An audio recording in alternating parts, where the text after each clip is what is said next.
I've been in the business about 25 years. And when Carrie asked me to be involved with this, I was super excited because I think that this is a subject as an industry we don't talk enough about. I think there's a huge stigma attached to it, particularly if you're in the field of audio or if you're a musician. The reason I'm touched personally by it is I have two of my three children were born with sensorineural, they were born with sensorineural hearing loss, which if you don't know what that means, you're about to find out.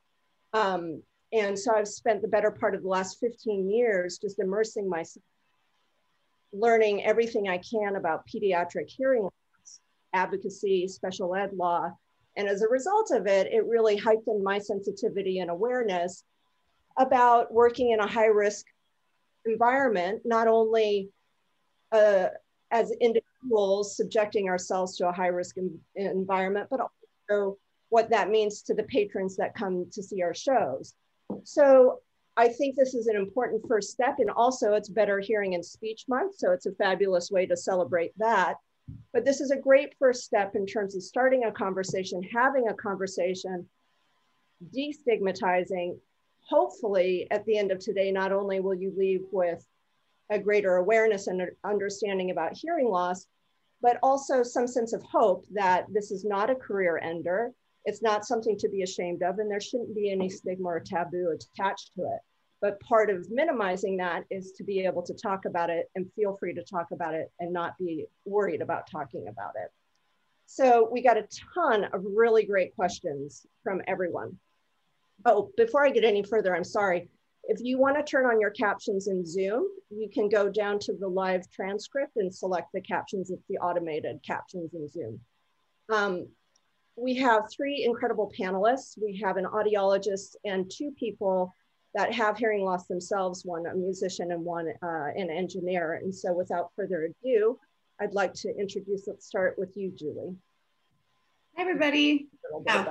Just a little intro. Okay. I'm Julie Glick. I'm an audiologist for, 24 years, with the past 12 focused on musicians and sound engineers' needs. My practice is now located in Los Angeles, called Musicians Hearing Solutions. I was formerly in New York for 10 years, but moved here about 4 years ago. So so I have a specialized practice working with custom in-ear monitors, custom musicians' earplugs, diagnostic hearing testing, and hearing aids. I'll work with anybody, but I have a special niche working with this group. So it adds a little fun to the subject, and so it's great to be here. Thanks for having me.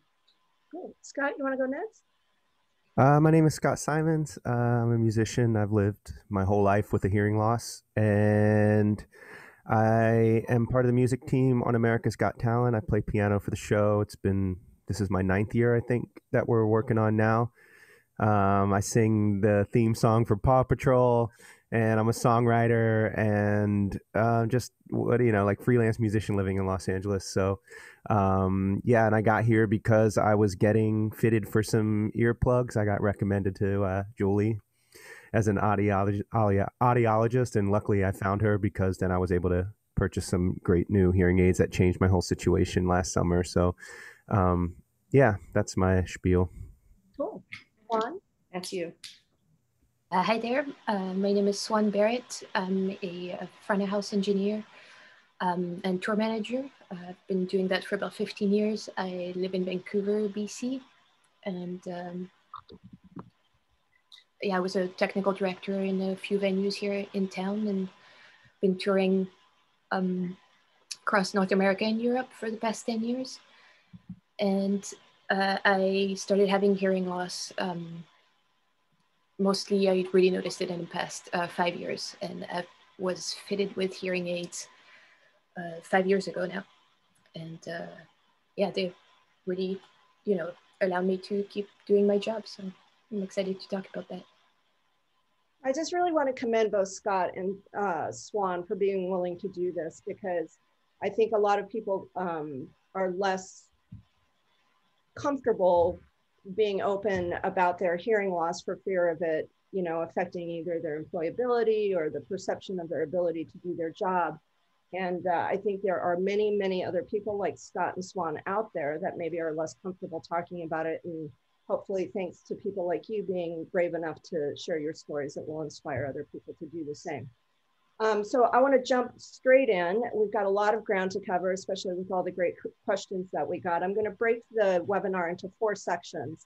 We're going to start with understanding hearing loss. Then we're going to move into living with hearing loss. Then hearing health and hearing loss prevention, and then closing with advocacy.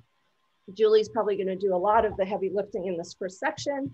So Julie, can you start by discussing types of hearing loss, conductive, sensorineural, anything else you want to give an overview on regarding? Sure. So yeah, so there are 3 types of hearing loss. The first and probably the most common is called sensorineural.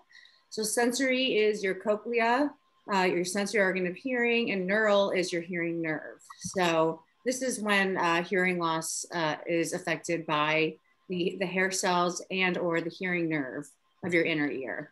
It's probably most common to see this as we are getting older. So much like, you know, needing glasses to magnify writing or anything really, as you get older, a sensorineural hearing loss is pretty common as far as that goes. But also it can be seen, you know, you can be born with it, genetic, there's all different reasons for it to occur.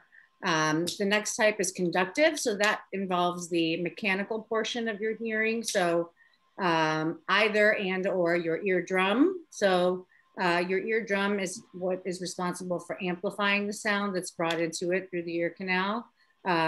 It could be because of the 3 tiny little bones just past your eardrum, which is what Swan and actually I have. So those 3 little bones can calcify, causing them not to be able to amplify sound. It usually happens more gradually over time that would occur, and that's typically a genetic type of a hearing loss. Although I have it and nobody in my family will claim ownership to it, but somebody had to have had it down the line. So, and it can also involve the eustachian tube, which is what equalizes pressure from inside your head to the environment. And most typically conductive losses can be treated medically. So, yeah, so either, you know, for a child, maybe an ear infection, fluid behind the eardrum, that can be treated medically and resolved. Otosclerosis, which is what I have and what Swan has, you can either treat it with hearing aids, or surgery is actually an option, but it's a very rare type of a hearing loss. It only accounts for about 10%. And then certainly if there's damage to the eardrum, that either repairs itself or you can have it fixed by an otologist. So, and then there's the third type is a combination of the 2. So mixed hearing loss. So sensorineural combination in combination with conductive hearing loss. And for that, it's just a combo. So either you have a conductive loss like what I have, and then over time, as we get older, you add in the noise-induced hearing loss, or as you get older, hearing loss. There's all sorts of reasons. And that's why a hearing test is really crucial, because it really paints a picture of your hearing health, and it tells us exactly what's going on. I hope that summarizes it. And I should go back and say noise-induced hearing loss is sensorineural. So affecting the inner ear, the cochlea, the sensory organ of hearing. And noise-induced or loud sound-induced. So I don't necessarily think that music is always noise, right? But I think traditionally people call it noise-induced. I call it loud sound-induced. Great. And a little known fact that I certainly didn't know, had 2 children born with hearing loss, but 1 out of 1,200 children born is some form of permanent hearing loss. So it's the #1 birth defect in all children. Yeah, and so something to detect it, it's mandatory. Otoacoustic emission testing is done on all infants that they have to pass. Yeah. So that's the first thing you do. That's part of the newborn screening. So that is right. Early on. Could you describe so you touched on it, there's noise-induced or loud sound-induced hearing loss, there's age-induced hearing loss. Are there other ways to lose your hearing if you're not born with hearing loss? Well, sure. There's genetic hearing loss that can happen, you know, over time, eventually start showing up. There are ear pathologies such as Meniere's disease that has, one of the symptoms is a low frequency hearing loss that fluctuates, oral fullness, and ringing, tinnitus, whatever you'd like to call it, tinnitus, I had someone call it. Then there's also acoustic tumors, so acoustic neuromas that can cause hearing loss. So that's typically an asymmetric or unilateral hearing loss. So one ear is different than the other. We want them generally be symmetric, right? So if we're not, we want to figure out why we're not. Like if my knee hurts, my right knee hurts, and my left, like what's the cause? And sometimes it can just be as is, right? But we need to check that out typically with an MRI or CT scan. Sudden hearing loss is another type that can happen just out of nowhere. And hopefully can either resolve itself or through treatment of steroids. Let's see, did I miss anything? I want to touch a little bit more on the sudden hearing loss, because I think, and we talked about this prior, I'm sure many of you have seen Sound of Metal. We are not going to dig into that movie in the context of this webinar. Both Julie and I know have some issues with some of the misrepresentations that are in that film, but it has certainly, I think, heightened awareness about sudden hearing loss. Between that and maybe some other stories we've heard in the news about musicians suddenly retiring because of sudden hearing loss. Like, how common is it? Can you just expand? It's not common. It's not common, but certainly, and it typically only happens in one ear, and it's typically more of a high frequency hearing loss. So let's just put it this way. You know, if something happens to your hearing suddenly and you feel a change, you address it immediately, right? We hope that it's going to be just wax blocking your eardrum and easily rectified. That's probably more common than that's definitely more common than a sudden hearing loss. But to lose hearing in both ears, in the implication of the movie, I actually wrote an article about it. You can find it on my website, and I go into a lot more detail. But to lose it like that, it's just extremely rare. Not only that, if you have hearing loss as a musician or sound engineer, there's so much that can be done. We've got so much technology. This is not a career ender, okay, at all. So that's the good, hopeful thing. There, you can custom tune in-ears. You can, you know, really dig into it. If you got to be willing, though, right? You got to be willing to want to rectify it and do the right thing. Did that answer? Yeah. So the sudden hearing loss that you see in Sound of Metal is not accurate. And also, I'm not going to go into it, but you can read the article that I wrote. To the article in the chat, and there's also a link to it on Sound Girls. So yes, it makes for some good reading. Yeah. Real quick, because we're not going to get into the minutia of understanding an audiogram today, but I do want to talk quick about how hearing loss is measured, because I think sometimes people will say, oh, I have 50% hearing loss, and that's really not an accurate way or representative way to measure hearing loss. And I'm going to attempt to share my screen. If you could just talk about like normal, mild, moderate, you know, how hearing loss is measured. Sure. So, okay. So in a hearing test is typically you're going to see a hearing test. A standard hearing test measures from 250 hertz to 8,000 hertz. I actually test out to 20,000 because of the population that I work with, and I find it extremely revealing. So basically, we're testing your hearing to find the softest sound that you're able to hear, right? Because we know if you can hear the soft sounds, you can hear the loud ones. So basically, it's how much volume does it take for you to hear a pure tone at each frequency. So hearing with the normal limits is considered, well, your chart says 20 and less, but it's actually 25 and less across the board. And it's also frequency specific. So in other words, you can have normal hearing in the lows and then a high frequency, you know, more of a high frequency hearing loss, which is what we see as we get older, or noise-induced hearing loss is between 2,500 hertz and 6,000 hertz. So it's really divided not only across the board, but by frequency. Right, exactly. So So here's normal, for instance. yeah, 25 and less is within normal limits. 40 and less or 45 is considered a mild loss. Moderate, severe, moderate, severe. So it's really categorized depending on the frequency. You can see in the hearing test results up on the top through about 2K, we're within normal limits. And then as we get to 3K, this would be considered moderate, severe, and then it raises back up. So this is a great example of a probably most likely, mostly noise-induced, I call it tone deficiency because it's pretty confusing.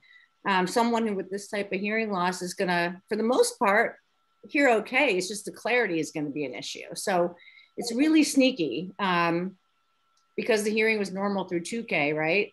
The lows and the mids are good, but then the high frequency, the clarity of sound is missing. So it's, and I would have to see the age of that person, know a lot more about that person's background to comment more on it. But this is the shape, the decrease around 3 to 4K, and then the rise to, the rise up at around, looks like 8K. I have to put my glasses on. There we go.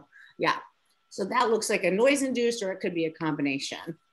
Yeah, and I want to just jump in real quick. For those of you that do not speak frequencies in decibels, which I really didn't until having children where I had to read these audiograms, is the top shows the frequencies and then the left side is showing you decibels. So basically, this person can't hear that frequency unless it's turned up at 60 decibels. In the right ear. So yeah, so the circles are the, if you wanted me to go, you're right. I skipped that.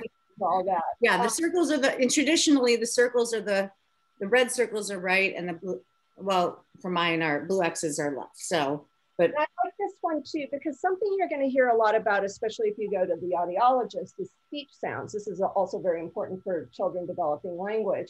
And so this is where all the speech sounds reside on your audiogram. So if you're hearing, if you are lacking hearing in the high frequencies, if you can't hear the sounds, you can't produce the sounds. In the case you can't produce the sound, but you also, consonants give meaning to words. So, if you just have consonants, you can probably guess the word, but having only vowels, it could be a million. So changing a word from sit to fit, right? So consonants are really important. So the F, the S, the TH, give meaning to words. So I am going to stop sharing that. And then Swan and Scott, would you guys mind briefly describing your type of hearing loss or level of hearing loss and how long you've had it?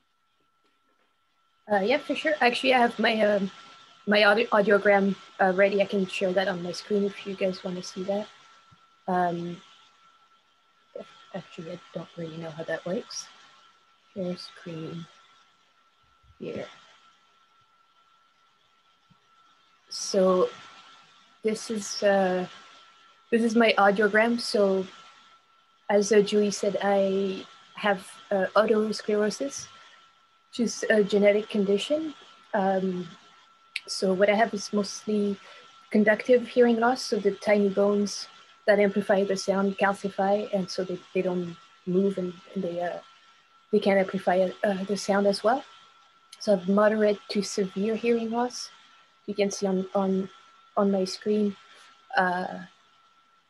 It's actually, it's evolved a lot in the past 5 years. It's a progressive hearing loss. So it started at first where it was mostly just the low end. I couldn't hear really like anything, not anything, but at quite a loss below 500 to 600 hertz. So for me, I noticed it at first because I had a really hard time understanding people with low tone voices, especially if they mumbled a lot. But I still had clarity. The highs were pretty fine in my ears. And then within a couple of years, it degraded quite a bit. And actually, at first it was my right ear, then my left ear caught up with it. And so now, I don't know how Julie would describe my audiogram, but it's kind of flat, I guess. Well, yeah, it does raise up, and you've got, Yeah, I mean, it would be moderate to severe in the lows to mids, and then it raises up to more moderate in the mid to highs. So, but conductive hearing losses are easier to treat with hearing aids because we simply just need to amplify the sound. In other words, you know, your word recognition should be good. Sometimes with hearing aids, you know, the reason why hearing aids get bad raps is because the hearing nerve isn't transferring the sound clearly.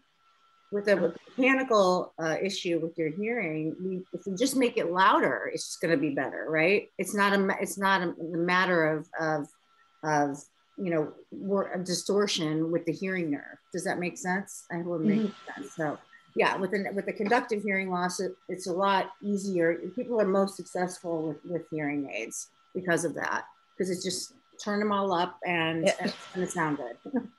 Yeah, that's for sure. And whereas yeah, like when hearing loss, if something is loud, yeah, I can hear it. Discrimination. So great. Scott, you want to jump in? I think, I mean, I was born with a hearing loss. My mom has one, and her father, my grandfather, had one. So I think they were aware to look for it. I think it was first recognized maybe when I was in kindergarten. My kindergarten teacher, who I recently ran into when I was visiting my hometown, even said, like, I never knew if Scott was just ignoring me or couldn't hear me. And that's pretty much still the case with everyone that I hang out with. I'll cop to both of those. But I didn't wear my first hearing aid till I was 18. I probably should have gotten two, but I had a lot of stigma about not wanting to wear two, especially, you know, I'm 44. So this would have been around like 18. When was that? 1994.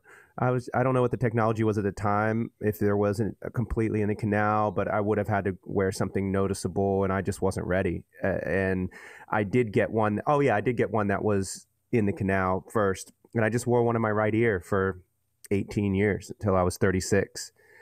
And I was working on America's Got Talent in New York, and my hearing aid crapped out, and I couldn't work, and I freaked out. I went to an audiologist in New York, and she was so upset that I didn't have two hearing aids. She said that I was doing damage to my left ear by not treating my hearing. And I finally got a pair of hearing aids, you know, what would that be, 8 years ago? And I just got another pair, these Widex Moments. So my hearing loss, I mean, I can share my audiogram. I was working on it whilst I was like, oh, that's a good idea, Swan. I should have had that prepared. So I prepared it while she was talking. And honestly, Julie can probably tell you more what it says than I can, but that's my hearing loss.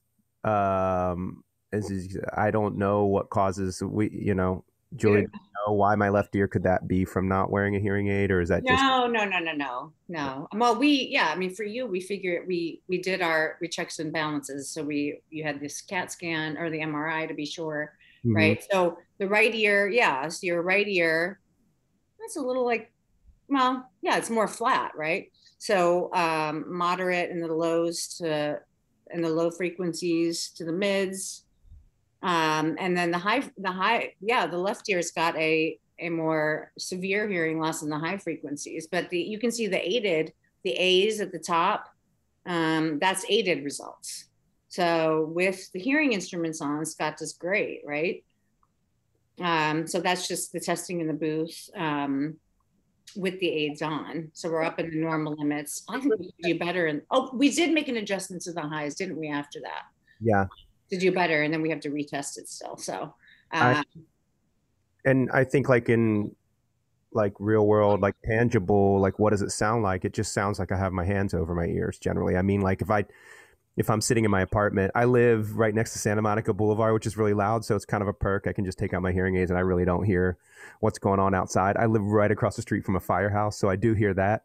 But in general, it's just like a muffled kind of, I just don't have clarity, and like I don't hear like the general whoosh of sound that happens in life, you know, like I just don't hear like cars going by necessarily if I'm like halfway down the street or something. But if I put my hearing aids in, I hear everything. I think I'm hearing everything at least, and I can function completely in conversations. And you know, like if I'm having a conversation with someone and we're pretty close, like not friendly, but I mean like close proximity wise. I can understand them pretty much without my hearing aids, but it just like takes so much effort off of my shoulders to just have my hearing aids on. And I went to dinner with friends last night in a loud environment outside, and I could hear everything perfectly well, including the tables next to us. Great. That also segues into sort of where we're at with technology now as compared to even 10 years ago. Technology that exists is phenomenal, and what it can do, particularly in noisy situations, really, you know, I think for a lot of people with hearing loss, distance and noise are the two evils, right? The further away the speaker is and the louder the environment is. And hearing aids are and face masks. And face masks. Oh Yeah. my goodness. So Julie, just real quick, can you just touch on available amplification options, hearing aids, cochlear implants, anything that might be relevant to our conversation? Yeah, I mean, most typically it'd be a hearing aids, right? So cochlear implants, you have to be a specific candidate for. So can you just describe what that is? Because a lot of people will ask, why don't my kids have cochlear implants? So to be eligible or to be a candidate for cochlear implants, you have to have severe to profound hearing loss in both ears, and then no benefit from traditional hearing aids amplification. Because anytime you do surgery, right, you risk losing something. So we want to, in the case of a cochlear implant. and right, because it's exactly. So with Swan, the surgery I had, it's different. The risks are much less, and it's a much different surgery. There's so many intricacies and different things that can happen with your hearing. People just don't realize, right? So for cochlear implants, right, so you have to have no benefit from amplification, and then typically you would get one and then have it turned on and then the other. It certainly doesn't sound like, you know, normal hearing, but it's amazing. I mean, it truly is amazing, I think. Amazing option if you want it, right? Well, and one of the misconceptions that I certainly was frustrated by with the movie we touched on earlier is the idea that you get a cochlear implant, turn it on, and you're off to the races. Yeah. It's not an accurate representation. It takes months of therapy retraining your brain to recognize that as real sound, and then over time, and you wouldn't put two on at once, and you certainly wouldn't get on an airplane to Paris. Sorry, that's just not going to happen in real life. So yeah, I mean, it's the sound design team did a great job, I think, representing hearing loss, how it sounds. That actually was a great part of the movie. And then also, you know, with the cochlear implants, now that's not my specialty. So, but they don't sound like normal hearing. And you can just, you know, Google, go to the cochlear implant companies to hear samples. But regardless, hearing aid technology has come a long way. And Scott, you're right. I mean, I've been doing this 24 years. And when I started, really, we just had analog hearing aids with potentiometers. I could make adjustments with the screwdriver, lows, mids, highs, volume, maybe not even, it'd be lows and highs, maybe volume, and then programmable hearing aids came out, the CIC completely in the canal came out. Actually, Widex was the first company to come out with that right around 1996, 97. From there, I mean, hearing aid companies are always looking to improve sound quality and hearing and noise, because those are the biggest problems, right? So, and even if your hearing's normal, you can have trouble hearing and noise, but more so if you have hearing loss. And actually, today's technology, if you have dual microphones, now there's apps, you can make a lot of discrete adjustments. These can actually put you at an advantage over people who don't wear hearing aids. So, you know, there's the cell phone calls go straight through the hearing instruments, which is a huge advantage, because anytime you can bring sound directly to your ears, you're going to hear better. And there's a computer chip analyzing the sound, making adjustments to unwanted steady state noises. I think if you put on hearing aids for the first time and you have a hearing loss, you're going to go outside and go, you know, so adjustment period. Your brain has to readjust. Absolutely. So yeah, and it's not like whenever I start, you get in most of the United States, you get a 45-day trial. So, you know, in that time, I always tell people, unless you're experienced wearing them, right, then we're not off to the races. You know, it's like you wouldn't get up and run a marathon. People usually let hearing loss go for at least 8 years on average, right? So And by the time you do something about it, it takes time, you know, to start hearing sounds. It sometimes sounds mechanical. You hear your own voice differently. I mean, things change. That's what we want, but it takes time to get adjusted to it. And eventually the hearing nerve does. And if it doesn't, maybe you're not fit with the right product for your needs. I think when we I was going to interject and say, like, even just switching brands, we walked outside of Julie's office in Beverly Hills, and that makes me sound way more bougie than I am, but me too, by the way. And we walked outside and I was like, I hate these hearing aids. I just want my old ones back. I mean, and it took me about a week, and I've been wearing hearing aids the majority of my life. So just switching brands gave me a little bit of a jolt of like, whatever. And now if I were to go back to my old hearing aids, which I thought were phenomenal at the time, and they would sound like it would be like watching a movie in like 2D as compared to like 3D. Like I can really hear a depth and a richness of sound, and I can hear like it's just completely different animal, but my brain didn't know how to process it when I first put them on. Right, it takes time. And I did something with Scott, you know, it was so funny you said, are we going to get in trouble? We tried I gave him a few different hearing aids to try all at once, which is not traditional. But since he had been experienced with them, and I really was pushing for him. Like 6 at the same time. 6 at the same time, 1 up the nose, and yeah. But since he was experienced, and I really was pushing for you to try Widex over what you were wearing, so because I thought it was going to make a big difference. So we did that. So you know, people generally should do well unless they, you know, have the hearing nerve isn't transferring the sound clearly to the brain. That's something that, you know, a hearing aid is a prosthetic. So unfortunately, you know, and even if your hearing's normal, there are a lot of environments that are just simply hard to hear in, right? Sound, you know, high ceilings, hard floors, sound like any concert hall, you know, just can be hard. So, but in general, if you get hearing instruments, you should feel like you do well. If you're not, then that's probably the wrong instrument for you, and you should switch and try something else. So I don't know if I answered that question completely, but there's tons of accessories to stream television through hearing instruments wirelessly, take cell phone calls, stream music. You know, it's just, and the apps that you can make changes to the sound quality, choose directionality, you know, even FM accessories like your kids probably use in school where you get sound directly to your ear. I mean, they really can put you in an advantage, you know, and as they should be, right? Yes, I think the takeaway here is the technology right now is phenomenal. It only gets better every year. Every you know, it's kind of like keeping up with Apple computers, but in terms of hearing technology, it really is seismic how much it's progressed in a relatively short amount of time. And then with that, for adults, it brings quality of life. You know, you don't have to say huh and what. You don't have to struggle to hear in a restaurant. And the connectivity piece is particularly important. You know, you used to have to wear things around your neck to be able to connect to a phone or connect to a television. Now it all happens through your hearing aids. Well, that depends on the kind of hearing aids you have, yeah. This is one of my kids' hearing aids. This is quite a bulky one, but I just wanted to use it as an example because kids' hearing aids tend to be a little bigger and bulkier because of what they have to do in terms of classroom amplification and some other things. Adult hearing aids now, especially this is the behind the ear style, they're like half the size of this. And this is Scott's. Scott's goes directly into his ear canal, so you don't even see it. But you can even do a behind the ear hearing aid that's tiny. And, you know, using molds like this is you don't even see it, yeah. And this is used commonly for kids just because it's a little bit more resilient.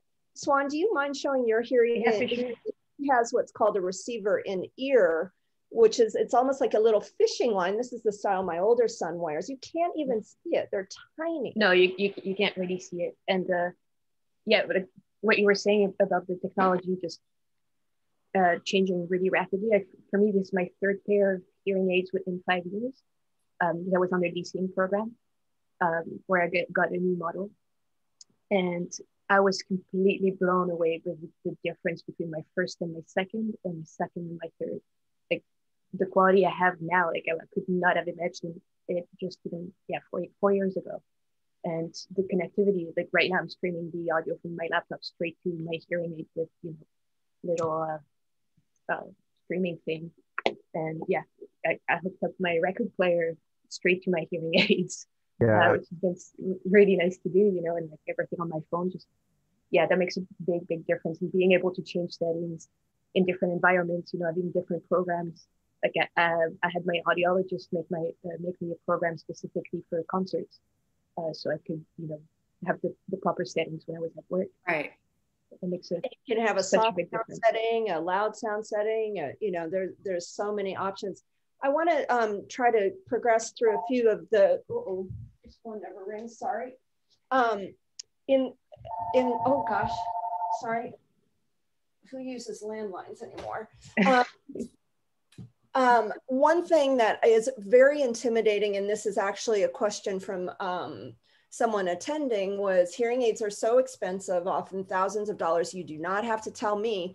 It's like the price of a MacBook Pro on each ear, not just one, and not covered by most health insurance. Why and how do you think high quality hearing aids could be made more accessible to people with fewer economic means? Man, I could spend the next 5 hours talking about this subject. It just insists me. And Julie, I'm sure you have some ideas, but there are avenues out there for loaner hearing aids. There are foundations that give away hearing aids. Check with your local, I think it's the Lions Club maybe has one, either Lions or. Well, Medi-Cal will pay for hearing aid. I mean, state insurance, but the frustrating thing, depending on your state, is if you're not rich enough to, or if you don't qualify for things like Medi-Cal and your health insurance doesn't, sort of a middle-class person kind of gets caught in this horrible zone of not qualifying for state insurance, and it's going to be different in different countries. Also, there's the Starkey Foundation, which does a lot of work on donating hearing aids. So don't give up. There are resources out there. But it is very frustrating. I think it is highway robbery, and I think it's unfathomable. Well, you say that, but I mean, I worked for a hearing aid company, actually, so I have a couple different perspectives on this. You're paying for the research, but you're paying for the first one, so the research and development, and then also, you are also actually paying for the care that you receive with the hearing instruments. So you're audiologists, and it's important that's really the important part, because you can take two of the same instruments. One may even cost more than the other from one person to the next, but the person who's programming it for you changes the whole scenario. So they are the gateway to your brain access. So it's not that but it's, what can I say? They're expensive, and I wish they weren't too, but I think it starts from the manufacturer down. It starts from the manufacturer. They're expensive. Yeah. And I think if more people, if maybe it's because people aren't addressing it as they should, but then it's like a catch-22. So maybe more people would, they are coming out with over-the-counter hearing instruments. So, but how good are they going to be? Is someone, would Scott do? I don't think so. Like, who's going to really be a candidate for that? Maybe a small minority of people will be okay. But, it's, I wish I knew. I wish I knew why it had to, be, and it just keeps getting more expensive the more connectivity they add on to it, the more everything else, right? I don't think I could wear hearing aids without having an audiologist to go to. How often do I text you, Julie, or email you about it? Yeah. I'm there for people 24/7. Like, anytime. I tell everyone I have no life. I'm happy to help you at any time. But also, there's remote programming that can be done with my specific model or in other models. And listen, real talk, I'm middle class AF, and every time I've had to buy hearing aids, I have to save for a long time. And even my first meeting with Julie last year was, I need new ones. The left one of my old one's not great. It's been in the shop for a few times, and it's just, I need to upgrade. I'm hitting a ceiling on what these hearing aids can do for me, and I really need new ones. My insurance, I have through Kaiser Permanente, through Cover California. This is probably a different experience maybe for Swan in Canada. I'd be curious, but I just couldn't get them when I needed them. So I had to wait a few months and I had a really good opportunity at a job, and I saved the money, and I was like, great. And I bit the bullet, and it's like anything else, right? Yeah. It's a bummer. Like, who wants to spend, but it's no one wants to wear them. And then who wants to spend all that money on them, right? But it's also like any medical thing. Like, I think you know, the cost of research and development. The technology is crazy right now, like we all just said, and that comes with a cost. I just wish the insurance companies would cover it and realize how many people are affected by it, especially financially. Well, right. And sometimes actually insurance companies, oh, it's a whole nother story. This would be a whole nother webinar, but we'll spin off. We'll skip that. But we'll move on. And I will say some states do mandate health insurance companies to cover hearing aids, but it is a small percentage of states. But then you got to be careful who you're working with. Okay. I mean, I'm big on that just because it makes such a big difference. Well, I think Scott brings up a really crucial point, and this is true of all audiology. You can buy the technology, but the gateway to like it working with your brain and accessing your brain is the audiologist. And we're going to get into that in a couple sessions or down the line here. Right. I want to touch on a really important subject with apologies to all the incredible questions that we got regarding it, but it became really clear to us with regards to tinnitus or tinnitus, depending on where you're from and how you pronounce it, and hyperacusis. It is just a huge topic that affects our industry in a really big way. And so Carrie and I have decided that we are going to do another webinar specifically dedicated to that subject. So Julie's going to give us an overview on it. And if we have time at the very end to dive into some more of those questions, we can. But for now, we're going to shelve it and we're going to dedicate an entire webinar to it. So Julie, tinnitus, hyperacusis, tinnitus. I would like to say that. A patient from Germany called it that. So if you can give us an overview, that would be fantastic. Yeah. I mean, first of all, if people are like, I think I have it, I bet if you have it, you know it. It's a subjective sound that you're hearing. So like, and people hear it all different ways. So like a high pitch, you know, sound, like constant. People typically notice it more in quiet because it's not, nothing's masking it out. So if you're hearing that, that is tinnitus. You know, the first thing you want to do is have a hearing test, a diagnostic complete hearing test, speak with an otologist. So there's, or ENT, I suppose, if you don't have access to an otologist, but an otologist. What the difference is between an otologist and an ENT? ENT is typically called otolaryngologist, but that's ear, nose, and throat. And sometimes ENTs have different specialties. So sometimes they do throat, and you may not know that, right? Because it says ENT, sinuses. But what you want to see, I think, is an otologist. So someone who specializes in just ears.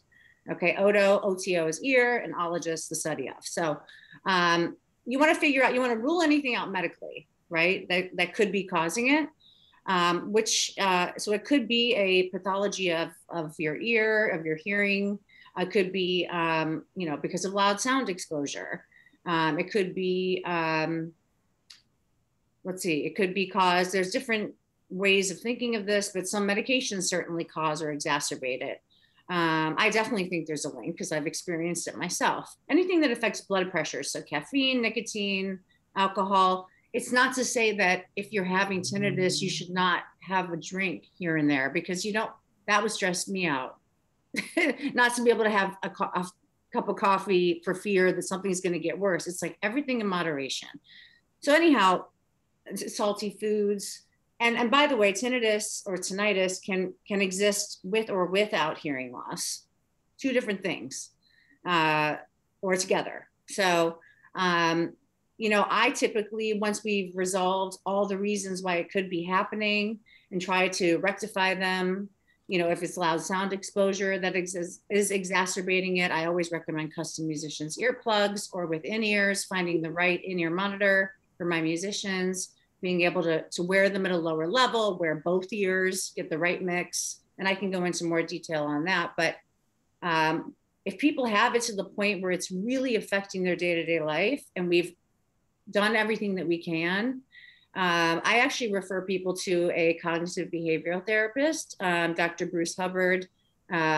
He's based out of New York, but he does Zoom calls, and he really gives people the tools to manage it. So, and having it manage you, instead of having it manage you, you manage it, right? So it's his website, cbtfortinnitus.com. And I just think he's great. So I feel like, you know, there's all sorts of, you know, acupuncture, this and that. I feel like taking control of it is once you've ruled out any potential cause and done everything you can to prevent it, that's really, I think, the best way to go. There's expensive, expensive equipment like sound therapy devices. I've never delved into that because it doesn't always work. And I like people to be happy. So I just think and convinced, and from patients telling me that, his therapy or, a cognitive behavioral therapist, and it can be done on Zoom, just like this, to manage it is the best route. That's my opinion. So something called TRT, tinnitus, was it? Tinnitus retraining therapy. Right, and that's the equipment, sound therapy. I see people with, and we try to figure it out, but I don't treat it because I'm just not convinced with those mechanisms that that's the best route. So I put it into the court of the person that I think does the best job. Yeah, I think the important thing with regards to it, and I got some heartbreaking questions about, someone said they've lived with it for, after 40 years of being in the business, is there anything that can be done? The answer is yes, there are things that can be done. And I think it's important to know that maybe what works for one person doesn't necessarily work for every other person. And we've just linked to the Hearing Health Foundation in the chat, but the Hearing Health Foundation is a phenomenal website for resources specifically on this. If you don't know about the Hearing Health Foundation, you can sign up for their free magazine. And this month is actually dedicated to tinnitus and hyperacusis. This foundation is dedicated to finding a cure for hearing loss and tinnitus. And they've built a consortium of researchers and kind of pooling worldwide resources together. So all these different scientists working on hearing loss around the world are all sort of like united by this foundation. Anyway, their website has some phenomenal resources on tinnitus. And I really encourage you to check it out. And then hopefully look forward to a future webinar where we can get some experts on the subject and also people that suffer from it. Scott and Swan, we found out today, also have it. Yeah, actually, just one quick thing I wanted to say. For me, wearing hearing aids has dramatically reduced my tinnitus. This is something that, if I take them out, it comes way back up. When they're masking it, essentially. Yeah, that can be a benefit of wearing hearing instruments, definitely. It's not guaranteed to happen, but a lot of times it does happen. Question. What is our body telling us after we go see a loud show or we experience something really loud and our ears are ringing? Because I think we all minimize it and say, oh, we just went to a loud show, no big deal.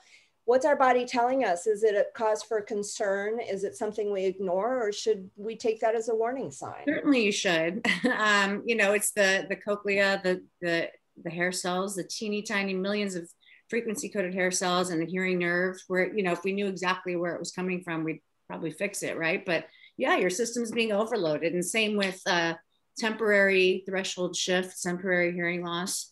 After you leave a show, we've all experienced it, I'm sure. You leave and you're like, it's not that you can't hear, it's actually just muffled, right? And that's because typically loud sound affects the higher frequencies from 2,500 to 6,000 hertz first, from noise exposure or loud sound exposure. So yeah, that's a warning that you've been overexposed. And so that happens, you want to think, if you're going to shows regularly, like anyone working in this industry, the best thing to do is to wear custom earplugs if you're going to be using them often enough, right? So they're going to mimic how the ear canal resonant peak functions, which is a boost at 2,500 hertz by about 10 to 15 decibels. And I can, go into more explanation, but essentially the custom plugs are going to soften sound more evenly, taking it down to a more comfortable level, and hopefully prevent that from happening again. So yeah, we don't want ringing of any sort. So whatever you can do, if it happens directly after a loud show, your ear's been overstimulated, simply put, right? A attendee question, can your ears heal from poor care on tours near loudspeakers? Do ears heal? Sure. I mean, you can have a temporary threshold shift in hearing. So right after a loud sound exposure, your hearing goes down. This is what I was just referencing. It sounds muffled, and then maybe it comes back up, but maybe it doesn't. And then maybe it also continues to be damaged. You're on tour, you need earplugs. So if you're around loud, and I think this is a pivotal time, especially with the over a year and a half, of being in mostly quiet environments, to prepare for that again, because I think we're all going to be really sensitive to loud sound once the world is opened back up, right? So the answer to that question is yes, they can, but over time it can damage and get worse too. So is it safe to do over-the-counter wax removal and ear cleaning? Sure. Yeah, you can use Debrox. If you feel like you're really occluded, you should probably visit your audiologist or ear, nose, and throat physician. Urgent care, I would discourage because they don't usually do a very good job. But if you're desperate, okay, it's totally fine to use Debrox. You can even use hydrogen peroxide. What was the first thing you mentioned? Debrox, it's over the counter, Debrox. So it's a little oil, it's a little messy. So you just sit with it in your ear for 5 minutes, and then you can use, it comes with like a water lavage. You can get it flushed, you just flush it out yourself, or you can use hydrogen peroxide and do the same thing, sit for 5 minutes. And is there a frequency of which, like, you should only do it every so often? Is it okay to do it all the time? It depends. No, you don't want to use hydrogen peroxide all the time. Let's just say this. If you feel like it's building up, I would say, how long does it take for that to happen? And beat it to the punch. Like, just don't even have it happen. So it could take some experience, but some people it's once a month. And so for them, I'm like once a week. Just prevent it from, if you only had it done once a year, then I would say every 4 to 6 months do it. So you just want to beat it to the punch of getting to that place. Great. There was a question, there are elements to this question we'll touch on later, but part of this question was, this is someone that has profound hearing loss in their left ear, starting to lose hearing in the right ear along with tinnitus from a car accident.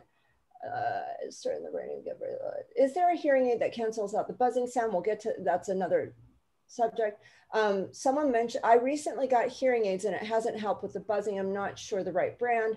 I was told I could get surgery on the left ear, but there's a 1% chance that the surgery wouldn't work. And if it doesn't, I could be left with no hearing in that ear and even louder buzzing. He recommends trying hearing aids first. What are your feelings, thoughts, suggestions about surgery for otosclerosis? Thank you so much. And I had to pose that question because we have 2 people here that have otosclerosis. Me, I had otosclerosis, or have still actually, I suppose, right? So I'm totally for it. And if you want to see my testimonial that I did right after I had it, it's on my Instagram page, Musicians Hearing Solutions. So just a few in anyway. It's a video of me talking like a month after I had the surgery. If you have a wonderful otologist who you can talk to their prior patients about the surgery, that's a good way to get a feel for it. If you're in New York, if you're in New York or LA, I have recommendations. If not, I can help you find. But otosclerosis surgery, definitely. I mean, I've seen a lot of outcomes with it because I worked with my surgeon for 5 years. So I had seen people who had it, and then I had it myself. I wouldn't hesitate. And also you don't want to wait because, as Swan and I were talking about, it could become cochlear otosclerosis, where it affects the inner ear, and then that can't be repaired mechanically, right? So it's like I don't know how to make a good analogy to it, but it's like, it's a mechanical problem. So you can fix your car, right? You can make those changes and fix that. If you're able to do that, like, to me, it's why not? And 1%, it's very rare that something. Yeah, those are good odds. So the person can send me a private message if they want to, and I'm happy to talk about it further. Cool. Because that's a very rare thing to have, but. Yeah. I would like to move into living with hearing loss, where I think Swan and Scott, you're going to have a lot to say on this subject, obviously.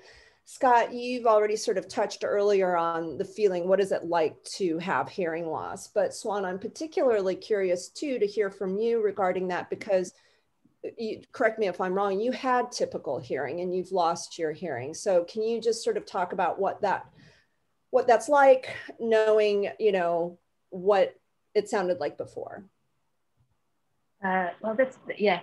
So for me, it was quite progressive, I would say. You know, I started having tinnitus first 10 years ago. And I blamed it on being at shows 5 nights a week for like a whole year, basically. And I was in denial that I was starting to lose my hearing, like completely in denial. I was just like, no, this is this is because of my job, and that's what it is. But I was just noticing that my colleagues were not dealing with what I was dealing with, and that that was a bit scary for me in that reason. And when I finally got diagnosed and I was wearing hearing aids, for me it was like very hard to adjust at first. Like I knew what sound was supposed to be like when I was at a concert, and before I started wearing hearing aids, I started to struggle quite a bit with quieter acoustic shows where my tinnitus was so loud that sometimes I wouldn't hear detail on an acoustic guitar or on a quiet vocal or something. And that was very distressing. And then when I started wearing hearing aids, I remember like the first couple of years of doing that, I would always like take one out, take two out, put one back in. The whole show I was just trying to figure out how things were supposed to sound and how they sounded when I had my hearing aids in. Because sometimes I would hear like so much distortion coming from my hearing aids because they were not programmed to handle louder sounds, and the dynamics were all wrong. So that it took a while for me to adjust and work with my audiologist to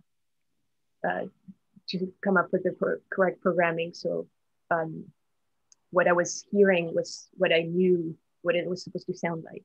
I think trusting yourself maybe is like a barrier to overcome, right? Oh yeah, oh for sure. Like I was second guessing myself for so long, and kind of like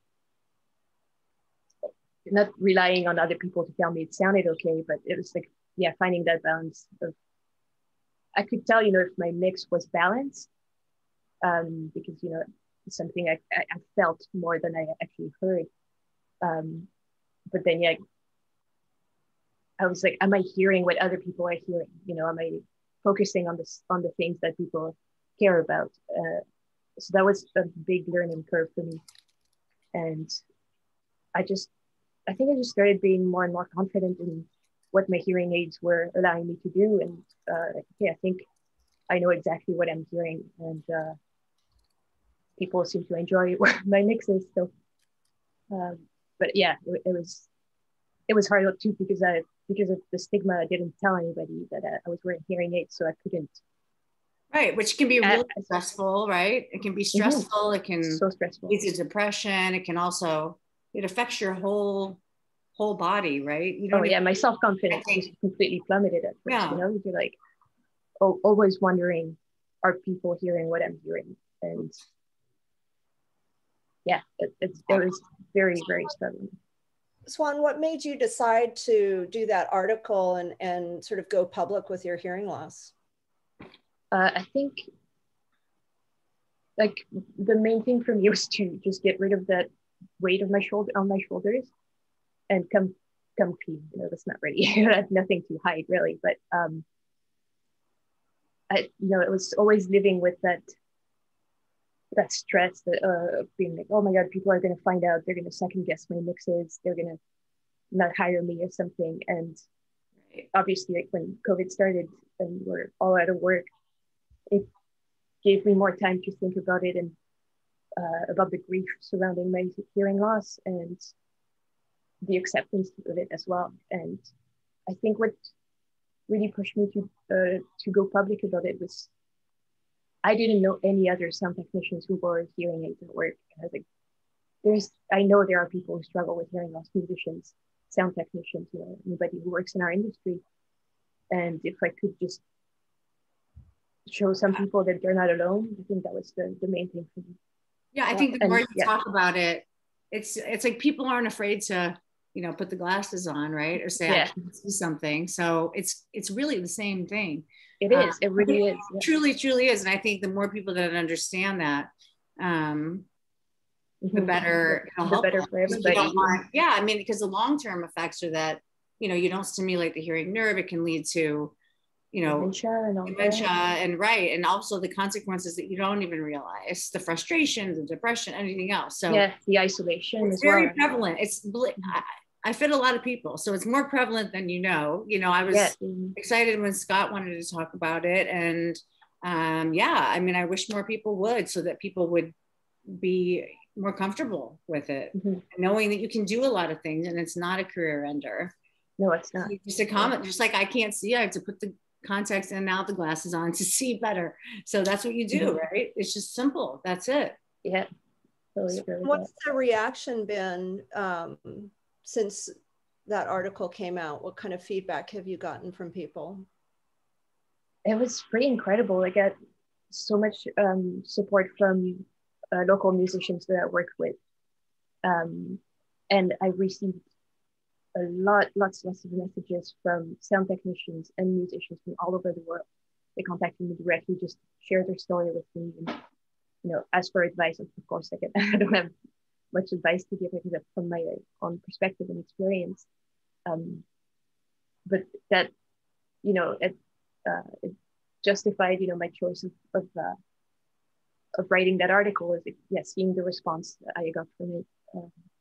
Well, that people were just like, I'm so happy that you wrote this. Like, I feel so alone in this, and I don't know if I can keep working in my studio or as a musician or something. So yeah, there was this conversation starting that was really very good, I think.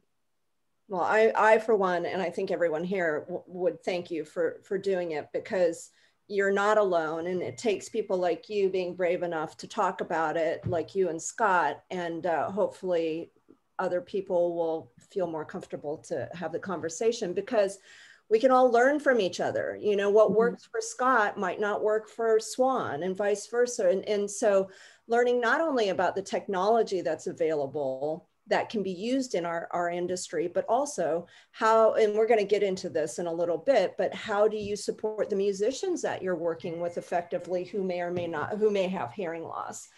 Scott, what about you? You know, is it something you talk about? Is it something people know about? Or do you try to keep it on the DL? What's your experience been like? It's a mixed bag. I mean, to be 100% honest, I talk about it very openly on my social media. I have all of my friends know I wear hearing aids. It's no secret. But I do hit some kind of, you know, Julie and I were texting today, like I would probably get a little more benefit from having behind the ear hearing aids, and something in me is just not ready to have something that noticeable. And as long as I don't like need it, I'm going to take advantage of having a lower profile hearing aid.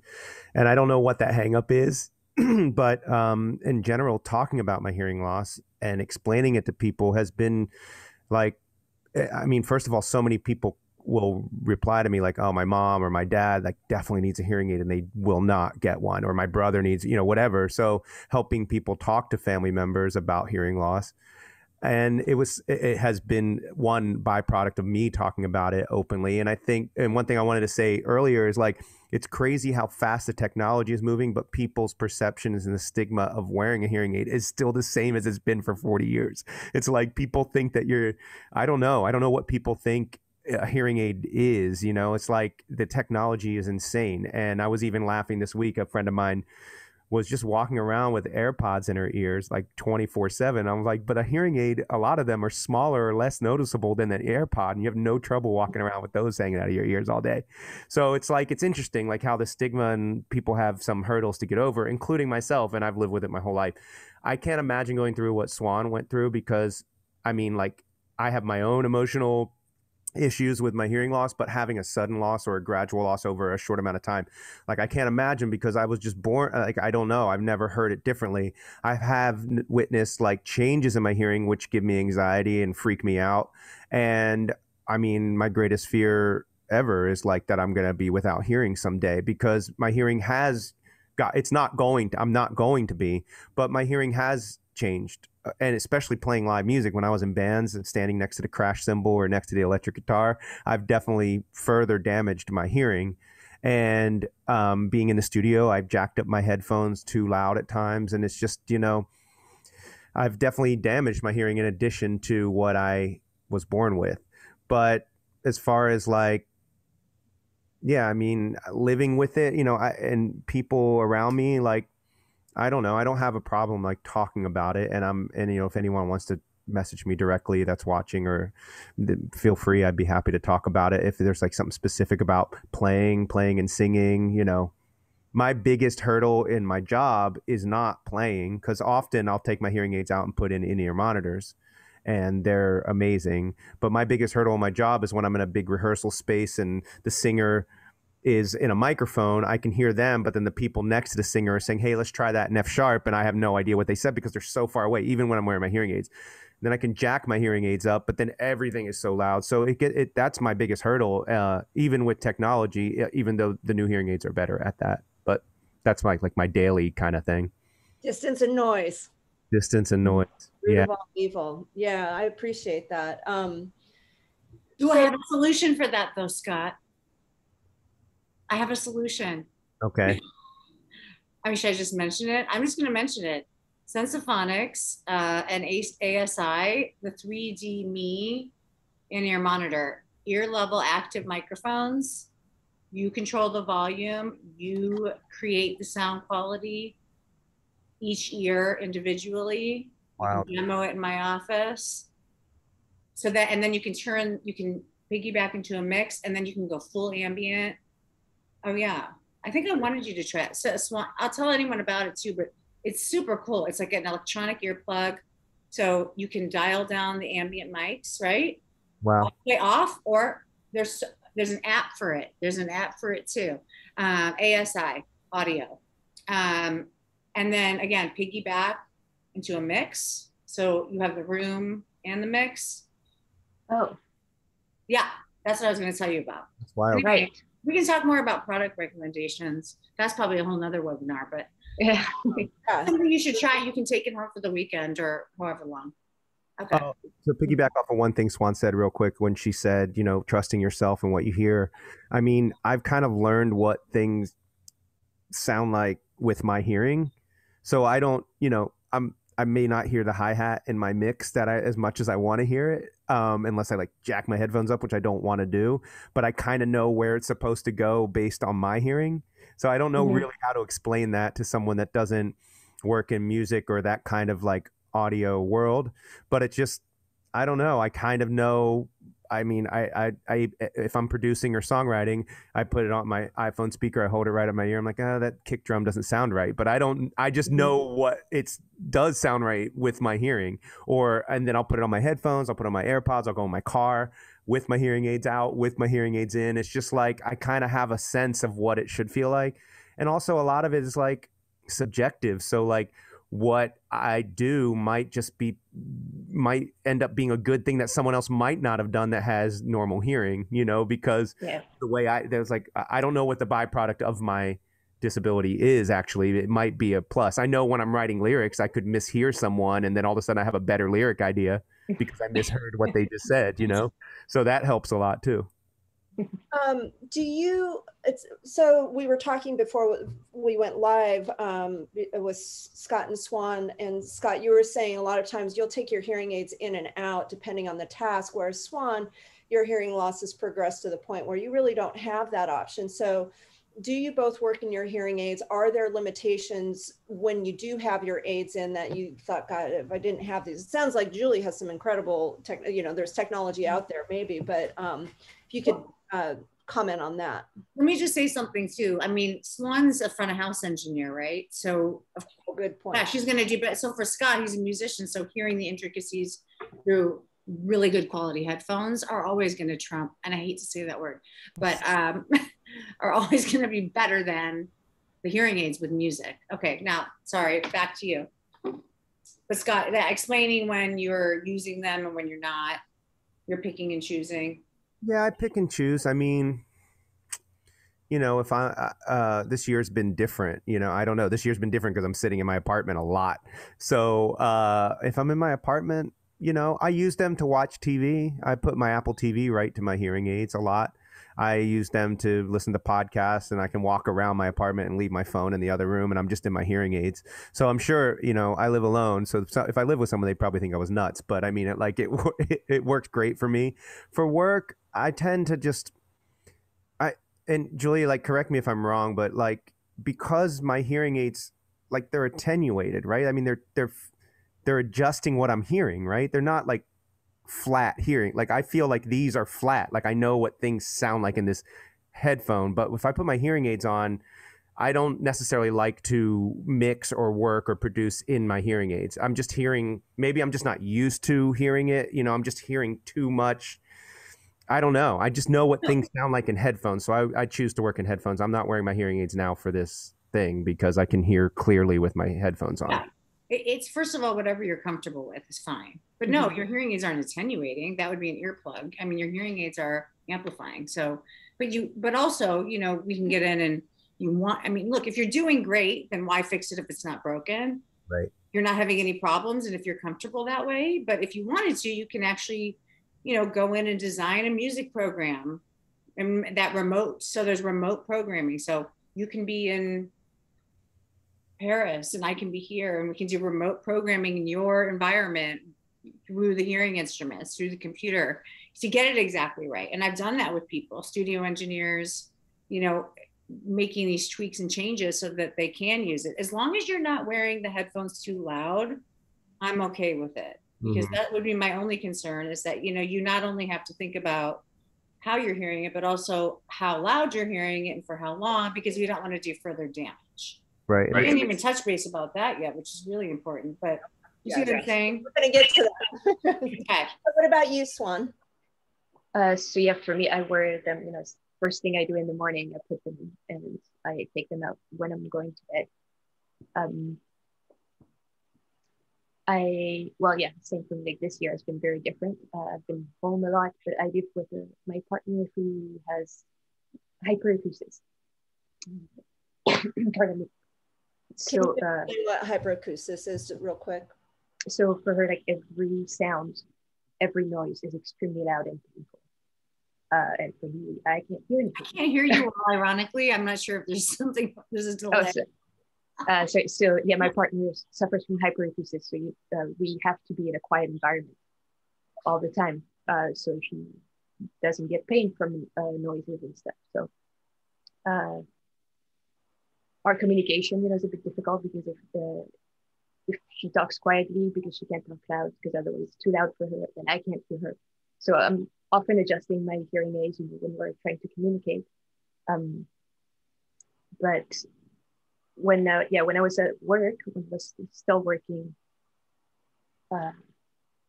as I was saying, it took me a while to be at a place where I would just keep them in all the time and know that, you know, I was hearing what I was supposed to hear. A lot of time I would just turn them down a couple notches to avoid ear fatigue, because it's still like they amplify sound quite a lot. So it's just like, well, you know, after 5 hours of concert, it can be quite a lot for sure. But yeah, no, just wear them all the time. If I anytime I had to use over the ear headphones, like in a live setting, you know, when I solo something, just to check a specific channel or something, I would have to crank the headphones like to the highest volume possible, and I kind of position them so they would hit the microphone of my hearing aid, but that would also create feedback within the can itself. So that was frustrating for me. Like, I cannot listen to music on headphones while wearing my hearing aids. Because that just creates feedback and it just sounds tinny. So now I just listen to music straight to my hearing aids. Real quick, Julie, typically hearing aids go out to what frequency? 6,000. 6,000. Very high. Well, no, that's not very high. No, that's not. And in the music world, that's not high at all, actually. So, that's really the cutoff for speech, right? And then some of them have extensions for their music program where it's a little bit more broad. No, so that's actually anyone in music or an audio or sound engineering, that's not a high frequency, right? That would be considered more mid, but in speech, it's considered high.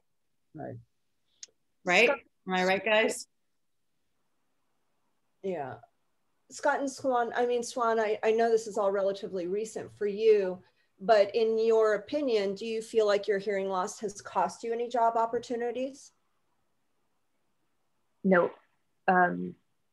There's just one job that I got approached for right before the pandemic started, and it was to be a monitor engineer on the A-list artist 6 months tour, and that was the first time where I was like, I do not know if I can do this because it was monitor position as because it was monitors instead of front of house. And you know, I mix monitors most of the time when I do front of house. I work in smaller venues. And I've never had an issue doing monitors like that, but I was worried that I wouldn't be able to go back and forth between listening to an in-ear mix in in-ears and, you know, talking to people, not hearing anything else. Yep. 3D me. 3D me. 3D. Is that what you were talking about earlier? The product I was just talking with the 3D. So there are solutions out there, people. There are solutions. You just have to, you know, you have to have the right resources to find them. Yeah, and that's something, you know, and then everything got canceled anyway. But that was the one time I wasn't sure I could do it, or I didn't know how to do it. I've never felt like I've missed out on a job because of my hearing, but it's definitely made work trickier, and I've had to find ways to. But I feel like, and I imagine this is the case of Swan, like, I mean, this sounds cheesy, but it's really true. Like, as a musician, I don't really have a choice. Like, I am a musician. Like, this is what I do. This is what I love to do. It's my passion. So as cheesy as that sounds, that just kind of outweighs any kind of hurdle. It's just like, I'm going to get through it. I'm going to do it. And I'm going to be as good or better than anyone else that does it because I have to. I mean, it's just like, that's my life and that's where my heart is. So it's like, I mean, other people's perception of it, like why they would, I can't imagine being a songwriter and like someone, I mean, I just had a writing session this week with someone who's deaf. I mean, she can hear, she has a minimal hearing, but it was like her and I in a session, and we were making jokes about like how the producer's going to have to, you know, relay what we're saying to each other. But I mean, like, I don't think a lot of times it's made work trickier for sure, especially like I said, if I'm trying to hear conversations about what we're changing the key and I missed that conversation and then I mess up and that's embarrassing. But often I've found it to be a plus, and I've found it to be like sometimes puts me at an advantage to have to try harder, or I hear things differently, or I'm paying closer attention. You know, there are different positive byproducts of having hearing loss too. Also, circling back to, we touched on it a little bit earlier, there is technology out there that improves access to sort of group situations. There are microphones that you can literally hold and point at people that will interface with your hearing aids. There are devices you can put in the middle of a table that pick up, you know, all the voices surrounding the table.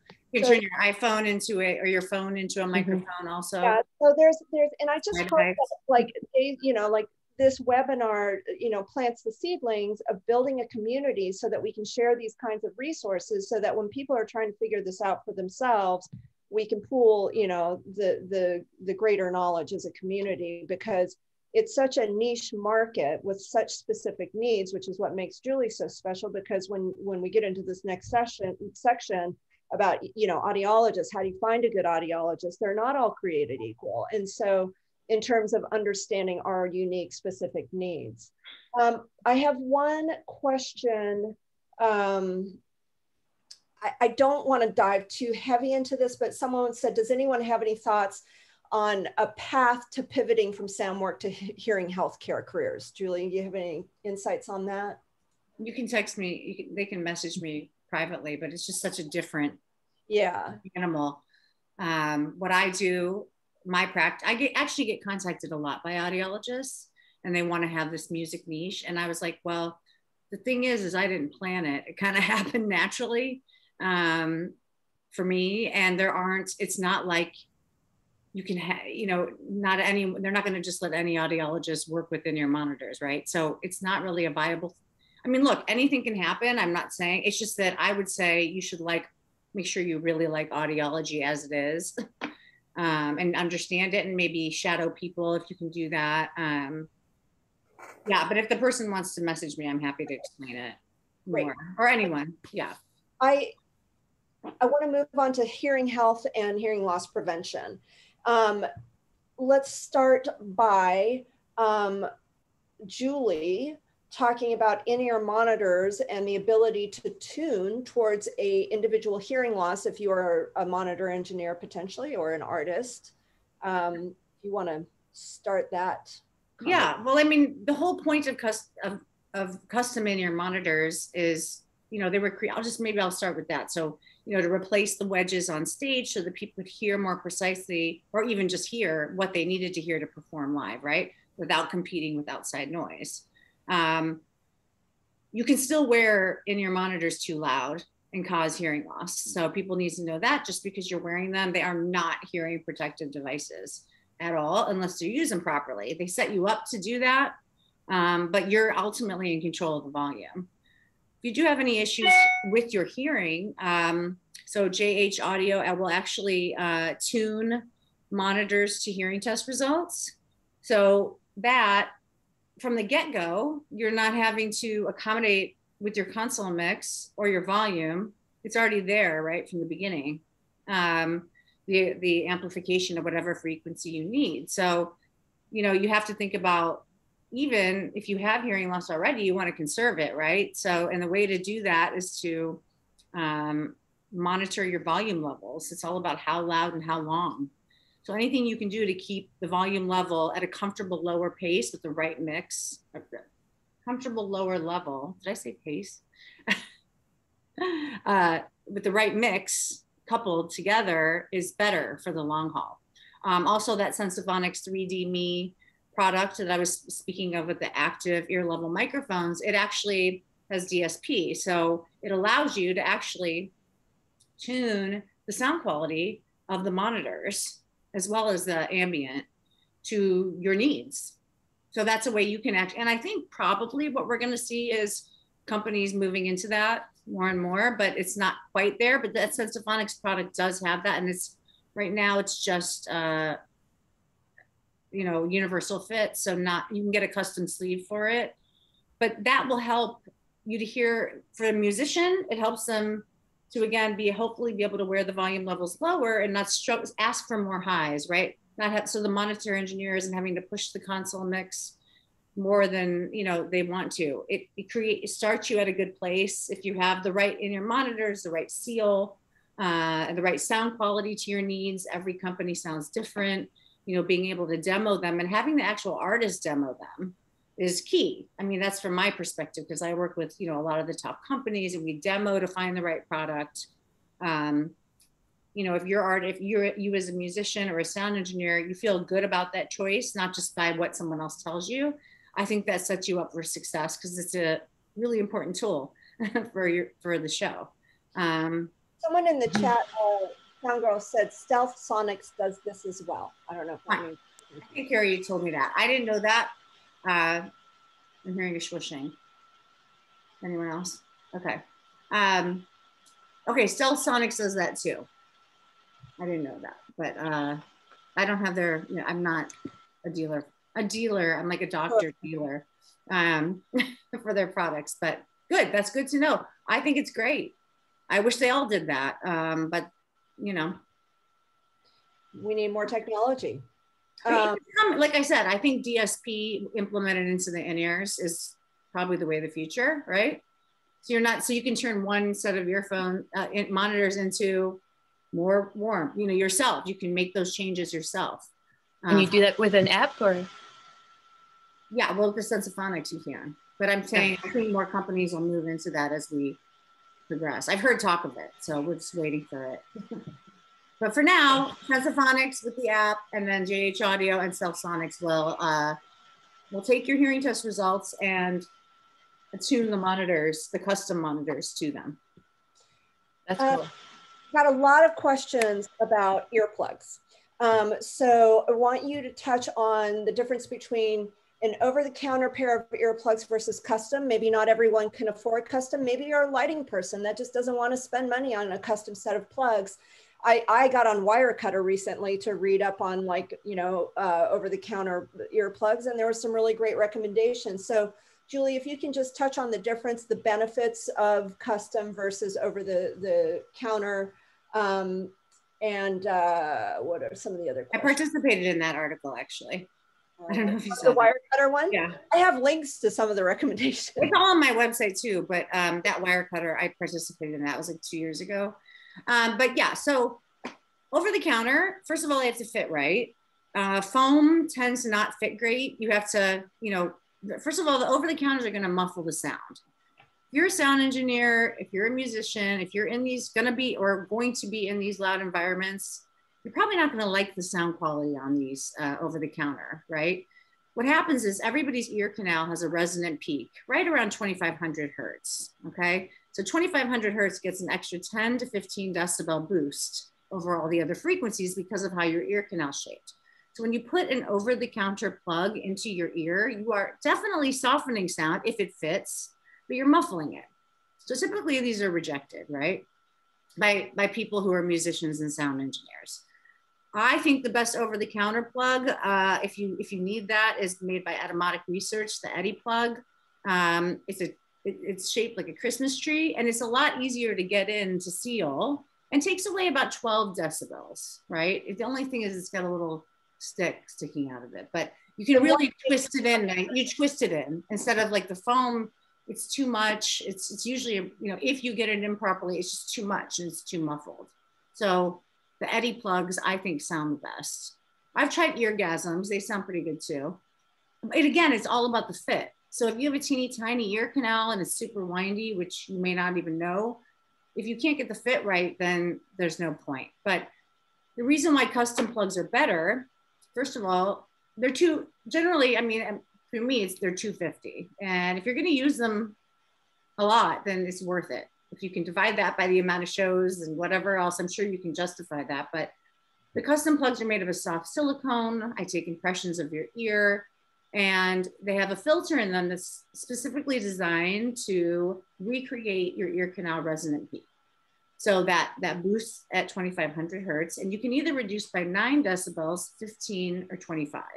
15 is the most even. 9, I describe as taking the edge off. Typically for vocalists, I'll recommend that because you don't want to take too much away, right? Then you won't be able to hear yourself, and then you cause vocal issues. So 15 is the more even. Every 3 decibels we reduce doubles the perception, right? So it really depends on what you're doing. And then 25 is pretty aggressive, and that is going to take down some more of the highs. But sometimes people just tell me they're in this metal band, they're in a garage rehearsing, they want 25s, and that's fine too. But as far as, your hearing, now, I don't know if you asked me this, but that's basically the difference between over-the-counter and custom. So there's a couple different filters that are available. In custom plugs, I personally prefer Automatic Research filters. Tried and true. They have all the research behind them showing that recreation of the ear canal resonant peak and then reducing. There's other ones that are smaller.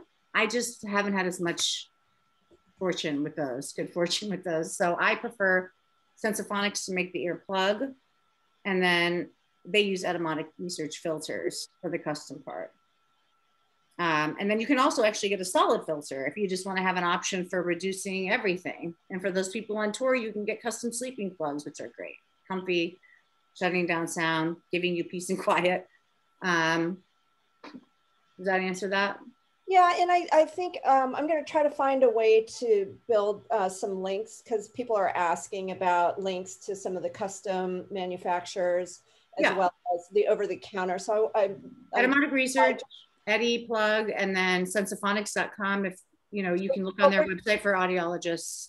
what we'll do, everyone, is this chat will be available on YouTube, and we will add links and compile those links and put it in the comments of the YouTube channel.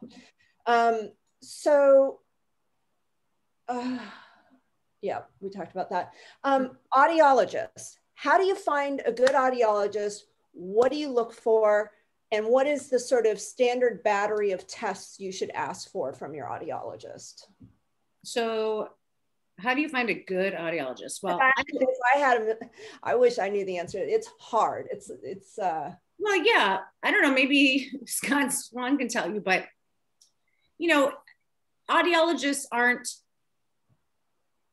nor really should they, unless they have a niche like I do.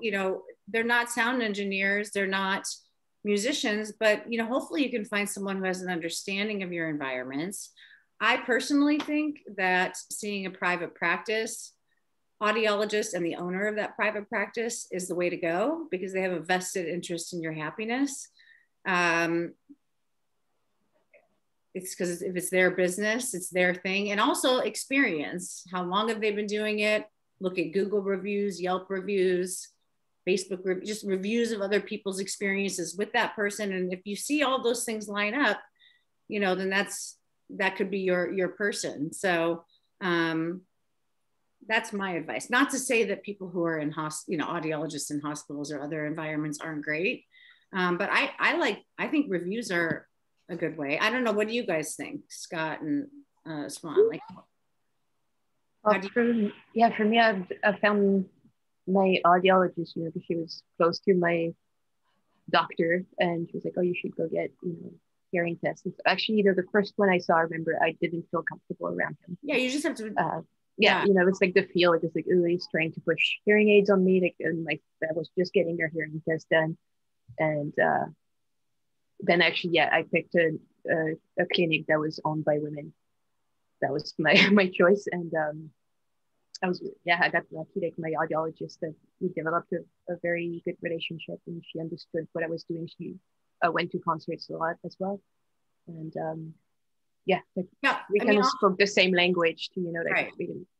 She was happy that I understood frequencies, for example, and we just developed a good relationship that way. I found that I was frustrated with my former audiologist because I was talking more specifically about certain things in music and mentioning frequencies, and we were just like on different. She was more technical with like the audiology side, and I was trying to say how it was affecting me musically, and we just didn't communicate, but they got me through. Luckily, I'm not just saying that because Julie's on this chat, but because luckily I found her, and so it's not easy to find someone that understands musicians and understands music. And so when I found her, and I found Julie because Logitech requested her or suggested her when I was looking for earplugs fitting. So I just went in for a fitting and we just hit it off. I also recommend you find an audiologist with a super cute dog they bring to the office occasionally. I think that helps. I have my dog at the office a lot, but he's not here right now. He's at the neighbor's, Cooper. Yes, that does help. Therapy dog. But to find someone who maybe knows more about musicians' needs, reference the in-ear monitor company's websites. So Sensophonics, and then they have golden circles near people who have been trained with musicians' needs. Looking to JH Audio, use those resources too, because they're going to know. The people at those in-ear monitor companies are going to know the audiologists and know their specialties to know, to be able to refer you. Hopefully that could be a resource. And I think when, like we were saying earlier, the more that like people like Swan and I talk about it, because we have to see our audiologist probably more so than people with normal hearing do. But I've referred musician friends to Julie here in LA just because that may be going through something temporary, something not as like massive as a hearing loss. But I was like, here's someone that's like knows what language musicians are speaking. So sometimes just asking musician friends that have hearing loss and are treating it. Yeah, I think it's important too that where they understand that we don't go to see the audiologist just so we can understand speech better. Yeah. Take the focus off of speech. Obviously it's very important, but music is such a big aspect of what we're looking for. Yeah.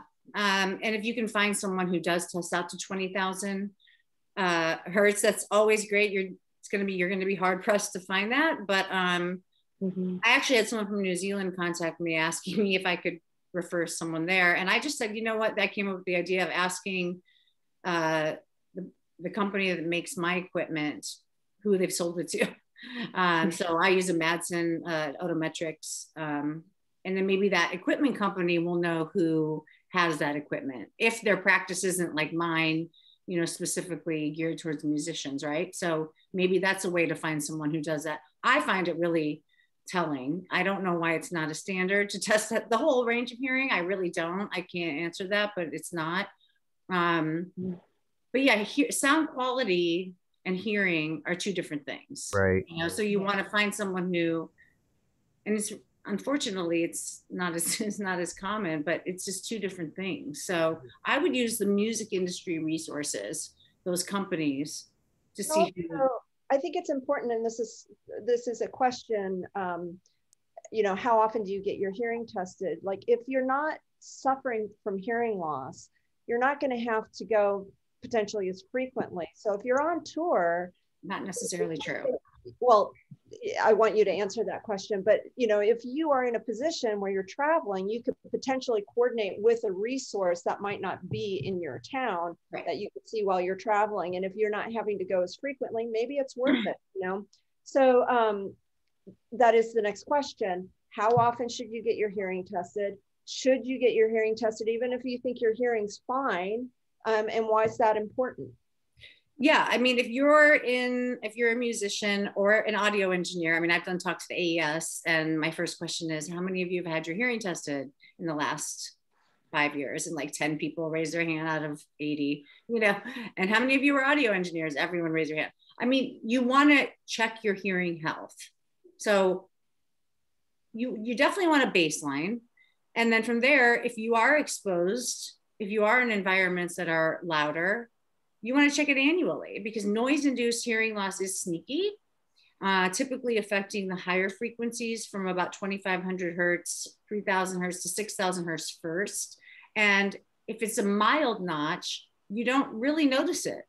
But if it's there, if that configuration is on your hearing test, you want to be aware of it. And then you want to be on a good hearing conservation plan, which includes monitoring your loudness levels, wearing hearing protection when you can't control the volume, and then annually monitoring it, because you want to make sure even if you have a little notch that you don't notice in your day-to-day, which you won't if it's mild, right? But you will if it gets any deeper than that, and then it's too late, right?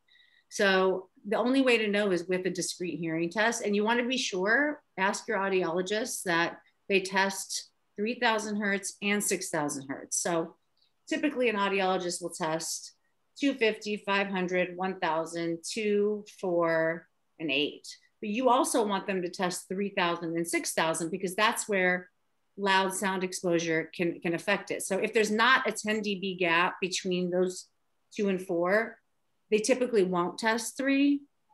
But you want them to test 3. You want to have the full picture, discrete frequency testing. And then of course, ideally you test out to 20, but minimally make sure you ask for that.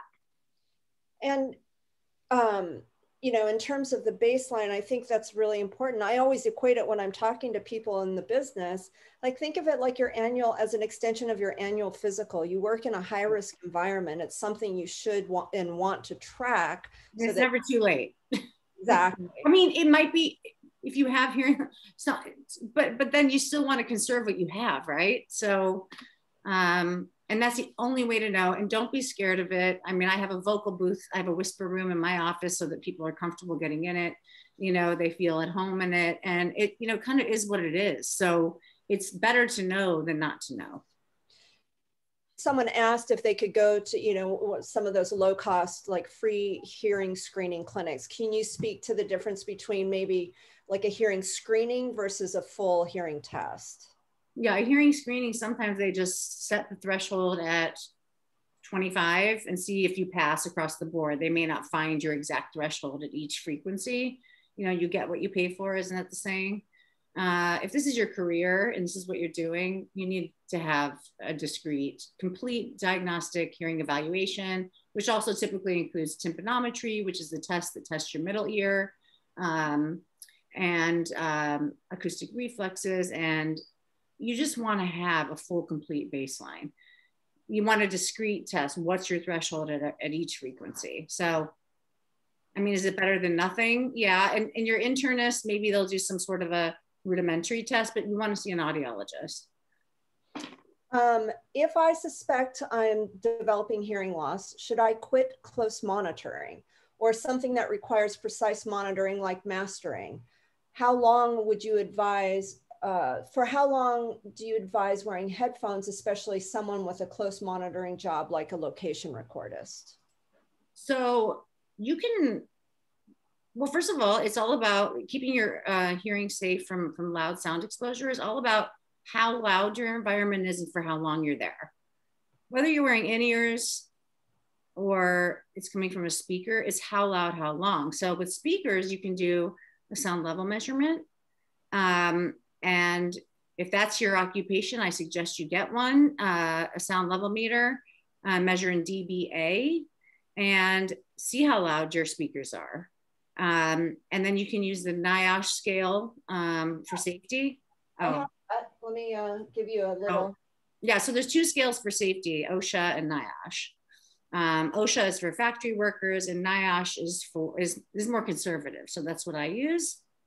And should I wait so you cue it up or? Sorry, I'm trying my, So it doesn't matter if it's here or here. And then if it's here, you know, the longer you're listening, the lower the volume should be. If you're finding you have to crank it up, then you need to reevaluate what kind of earphones you're using. So 85 decibels is safe for 8 hours. And every time you increase that by 3 decibels, you cut the safe listening time in half. So 85 for 8, 88 for 4, 91 for 2, 94 for 1, 97 for a half an hour, 100 dB for 15 minutes. So if you start out knowing where you're, that's the only way you're going to know, because loudness is a perception. People come in all the time and say it's loud. But what I think is loud and what you think is loud could be two different things, right? So the only way you know is to do a sound level check. And, you know, Scott, since we were talking about AirPods earlier, there's even in the health app of your iPhone, if you are using AirPods, you can go to the hearing section and it'll tell you how loud you're wearing your earphones. So you have an idea. You can do a real ear measurement through your audiologist to see where you're wearing your headphones as well. But the general rule, you know, someone going to go through all that, maybe if you're an engineer and you're real critical, but the longer you're wearing it, it doesn't matter if it's actually custom in-ears put you, the better the seal in the ear canal, the less you're competing with outside noise and the lower you can wear the volume. It doesn't matter that they're in your ear canal. It's all about how loud you're wearing them and for how long. And I think it's important to note, it's in the chat, live engineers, monitor engineers should be keeping track of stage volume overall for each musician over the course of a tour. So your accurate records of what is happening over long periods and be able to relay this information to your artists. And if you're on tour, you could, you know, obviously get your sound company or production to buy a proper SPL meter, but for your own use, you can buy an SPL meter for less than $10 for your iPhone and wow. Get like a general idea, right? A real one is like $20 to $50. I used to say get the Radio Shack one, but you know, that's out of business. I think you can still get them, but you know, if that's what you're doing, and especially front of house, you're responsible for the hearing at everyone in the show. You know, you want to keep, and I understand that managers will say turn it up and you can't always, you know, I get it. I've sat there and watched it happen, but you know, for your artists too, I actually have one monitor engineer that insists the artists that he works with at a really high level get their hearing tested so that he can see what's going on and that he can make sure he's doing the right things for them. I mean, maybe they'd be resistant, but it's like, it's really the smart thing to do, right? Since you're going to be responsible, and then also making sure they're not wearing it too loud on their pack. So. A great question here. Do you believe that the percentage of deafness and rapid hearing loss will increase with the current and younger generations as consumer products such as earbuds keep getting louder and louder, especially with an increase in demand and emphasis for louder and deeper low frequency reproduction? Well, it doesn't matter what the sound is, if it's low frequency or high frequency, it's all about the loudness. So yeah, if people are going to wear earphones loud, there's going to be a higher probability that they're going to cause themselves noise-induced hearing loss. So yeah, I do think so. So, and actually, you know, the iPods, I don't think they sound good, but I'm also in a position with, you know, really discreet people working in this, you know, hi-fi audio segment. But the better quality your earphone is, the less you're going to have to drive it. And so it's really not about how loud they get, it's how loud you turn them. So you can drive a Ferrari 150, but it doesn't mean you should. Exactly. Right. Another question, and I don't think this is probably we'll shelve this, but I think it's on people's minds. How, you know, we've talked a lot about it. How do I prevent hearing loss in my career? We've spent a lot of time on that. And what are my options if I'm unable to work due to hearing loss down the road? That is no, that's not gonna happen, because there's so many things you can do. Yeah. So I know there's been articles of high-level musicians saying that they can't perform because of their hearing loss. Well, I need to get a hold of them because we can fix that. So don't have that attitude, but you do want to be, you know, whatever you can do to prevent hearing loss due to sound exposure. And there's lots of other causes of hearing loss. And I hope we've made that clear, that it's not just sound exposure, loud sound exposure, but there's always something you can do to fix that. So it's not going to be a career ender. Okay. It's just not. And ignore what you saw in Sound of Metal, because that's not reality. That's not something that, that's not how it goes, first of all. I mean, I say that only because I have people coming in my office, grown men, like basically like, I'm going to be like Sound of Metal. Like they're scared of it. And I'm glad that it brings awareness to it, but that's not going to happen like that. So there's a way, there's ways, there's tools, there's so many tools to accommodate. So. This came up in a question on the Facebook Live feed. Only ear lens. Have you heard of that? Do we have like a middle ear surgery? Oh no, they asked. It said only ear lens uses a small lens placed directly on the eardrum to vibrate and activate your natural hearing process. By sending sound information directly to the eardrum without a speaker, you get more complete sound than any other hearing device on the market. It sounds like from their sales. It doesn't sound like that. I think it would be totally, I don't have any experience with it, yeah, but I don't either. So I don't think that person's going to be a candidate, whoever's a candidate for that's going to be very specific. So I don't know. There's a lot of new things. Yeah, if we don't, we probably shouldn't speak to it if we don't know anything about it. This is an interesting question that I think is pretty relevant given our last year. How do you think these months, years of sitting at home using headphones will change both our perception and expectations for live sound once we were back in venues? Well, I don't know about you guys, but I think people are going to be really sensitive to loud sounds after this pandemic. Don't you think? What do you guys think, Scott and Swan? I think Swan's probably a better expert on this. Yeah, I think like, not, people who go regularly to live shows and not going for maybe like a year and a half, 2 years, I think it's going to be very gradual to be able to go back in that environment and feel comfortable. Yeah, I think it's something. Yeah, I think people are like sensitive.